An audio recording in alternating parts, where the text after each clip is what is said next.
This week on Inside Boulder News, Boulder voters support all three of the city's ballot initiatives. Utility rates will increase on January 1st to improve infrastructure post-flood, and Boulder High School students line up to show their love for the city. Welcome to Inside Boulder News. I'm Ashley Prill. On Tuesday, voters approved three of the city's ballot measures to fund community, culture, and safety in the city of Boulder, to allow City Council to meet in executive session for topics related to Boulder's electric utility, and affirming the city's right to provide telecommunications services. Ballot Issue 2A is a 0.3% temporary sales tax increase that will fund capital improvements for the downtown civic area, University Hill, the Boulder History Museum, the Dairy Center for the Arts, and Chautauqua. The measure passed 63.37% to 36.63%. It's exciting. For some years now, we've had a capital campaign project on the books because this Dairy Center needs a lot of renovations. And now it's going to become a reality. So we can improve our performance spaces, soundproof our theaters, upgrade our galleries, upgrade our technology, improve our meeting spaces. It's pretty exciting for Boulder because as Boulder's truly only multidisciplinary art center, we can finally be competitive with other art centers in other communities and give Boulder a facility it can truly be proud of. Ballot Issue 2B is a measure that will allow City Council to meet in executive session for the limited purpose of discussing legal issues regarding Boulder's municipal electric utility. The measure passed 54.35% to 45.65%. Well, unlike the other ballot initiatives that were in this election, there was no organized campaign for 2B, and I think that says a number of things. I think it shows how thoughtful the Boulder voters are. The fact that they looked at this, understood it without any real outside education on the issue. And secondly, I think it shows how much the Boulder voters care about municipalization, and regardless of what decision we make, that we make the most informed decision possible and that we do it with the advice of council, because this is a very important decision for the city and we need to get it right. Finally, Ballot Issue 2C affirms the city's right to provide broadband services to residents and businesses in the city. That measure passed 83.87% to 16.13%. Well, we're really appreciative of the overwhelming support this community showed to Initiative 2C. We had really sought to exempt ourselves from state laws that restrict our ability to have a broad vision of what we want to do in Boulder. And this really opens the door to the full array of different options the city might have in investing in a broadband community and using our great resources the public owns in terms of the telecommunications infrastructure that we have. It also opens the opportunity for us to start a dialogue with our council and community on the vision and the plan, and even provides us the ability to look more short-term at the possibility of, for example, providing Wi-Fi services that better enhance our public spaces, much as we do in the library. For additional election result information, visit bouldercounty.org/elections. As part of the 2015 budget approved by City Council, rates will increase for the water, wastewater, stormwater, and flood management utilities. The increases will address vulnerabilities in our public infrastructure that were exposed during the 2013 flood. So in typical years, utility rates are increased to account for inflation and the rising costs of services and construction materials. And the utility rate increases that'll go into effect on January 1st, 2015 are larger than typical inflationary increases.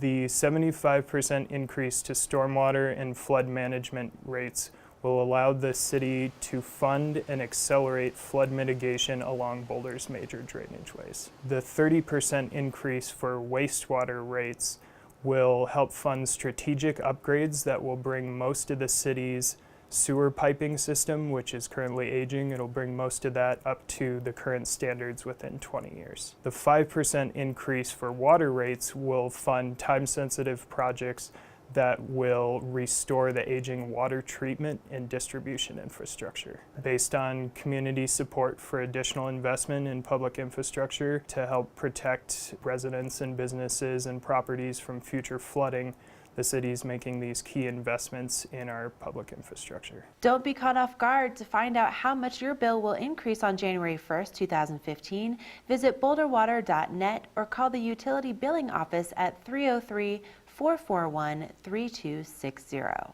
Signaling the end of Phase 3 renovations, the new children's area opened this week at the main library. The new space is acoustically separated from the rest of the library, features a large storytime area, and is designed to make finding books easier for kids and their parents. I think the best part about today is seeing the kids, because they're really excited because we sort of phased the move and we stayed open. They were able to see the whole process and see everything get moved and everything, the shelves coming down and everything, and it really heightened their excitement for the new area. So they're really excited to look around and explore and see what is new. Phase 4 of construction is expected to last through mid-January. During this phase, the Arapahoe entrance will be closed. Checkout stations and some book collections will be moving to the lobby area just inside the Canyon Boulevard entrance. Patrons will be able to access the children's area and upstairs collections by utilizing the inside bridge. For details about the main library renovation, including services and spaces currently affected by construction, visit boulderlibrary.org. After years of work between the City of Boulder, Boulder Housing Partners, community members, and residents in North Boulder, 1175 Lee Hill opened this week. 1175 Lee Hill is a housing-first community which aims to support the chronically homeless. The two-story building features 31 completely furnished one-bedroom apartments. The council, along with the county as a partner, we have been completely in agreement that the priority is this housing-first model.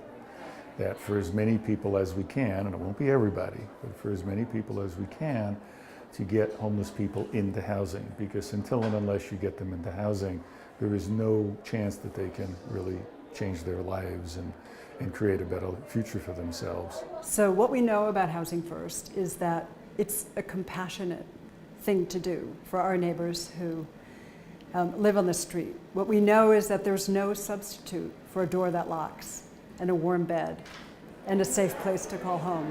Right? So we know that that's a really dignified way to treat our neighbors. But in addition to that, it's the most economical thing. So what we know based on decades of study and research and affirmation is that the cost of someone being chronically homeless is on average nationally about $43,000. It means that these are people who are intensive system users. They cycle often between the hospital or the courts or the jail or the detox center. There's a very high cost, right? Homelessness is not free. It's a very high cost. What we are doing is remarkably economically feasible.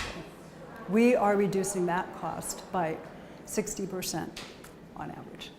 So we find people who can either appreciate the program through their heart, and we find lots of people who can really appreciate it through the intellectual reasoning behind it. And so we think it makes sense for both reasons. As part of their Good Neighbor Statement of Operations, Boulder Housing Partners will be holding quarterly meetings about 1175 Lee Hill that are open to the public. To learn more about the building, visit boulderhousing.org, and for information about the Housing First program and other services for the homeless, visit bouldershelter.org. Boulder High School students lined up in the civic area this week to show their love for Boulder.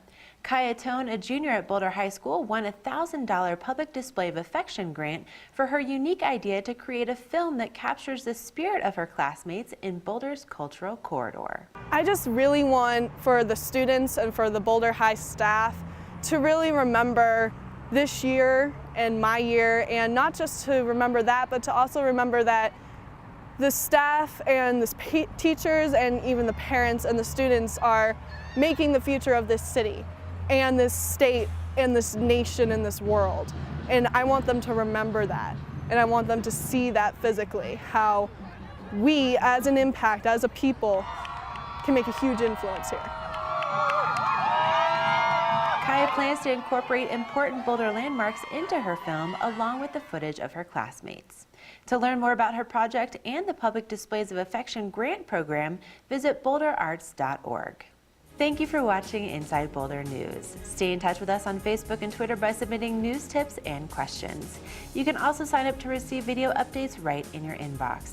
Just go to boulderchannel8.com and click on subscribe.